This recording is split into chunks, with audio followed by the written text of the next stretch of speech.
మీ ఇంట్లో కూడా పెంపుడు కుక్కలు ఉన్నాయా?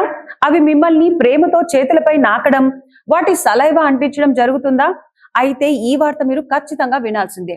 బ్రిటన్ లో ఒక మహిళ తన కుక్క నాకినందుకే తన చేతులు మరియు కాళ్ళను కోల్పోయింది. కేవలం ఒక చిన్న గీత దగ్గర కుక్క నాకడం వల్ల ప్రాణాలు పోయే పరిస్థితి ఎలా వచ్చిందో మీకు తెలుసా?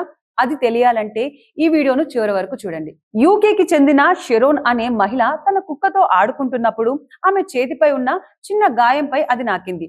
దాని నోటిలో ఉండే క్యాప్నోసైటోఫోగా అనే బ్యాక్టీరియా ఆమె రక్తంలోకి చేరి శరీరం అంతా విషపూరితంగా మారింది.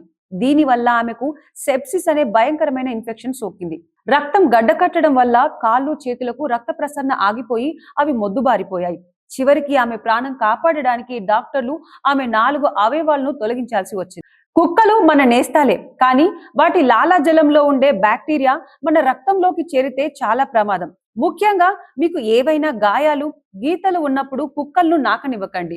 ఒకవేళ అలా జరిగితే వెంటనే ఆ భాగాన్ని యాంటీసెప్టిక్ సోప్ తో శుభ్రంగా కడుక్కోండి. జ్వరం లేదా వాపు కనిపిస్తే వెంటనే డాక్టర్ను సంప్రదించండి. ఈ షాకింగ్ విషయాన్ని ప్రతి పెట్ లవర్స్ కి చేరేలా షేర్ చేయండి. మీ ఇంట్లో కూడా ఇలాంటి అనుభవాలు ఎదురయ్యాయా? కామెంట్ చేసి చెప్పండి. ఇలాంటి మరింత ఇన్ఫర్మేటివ్ కంటెంట్ కోసం ఇప్పుడే మా ఛానల్ ని ఫాలో అవ్వండి.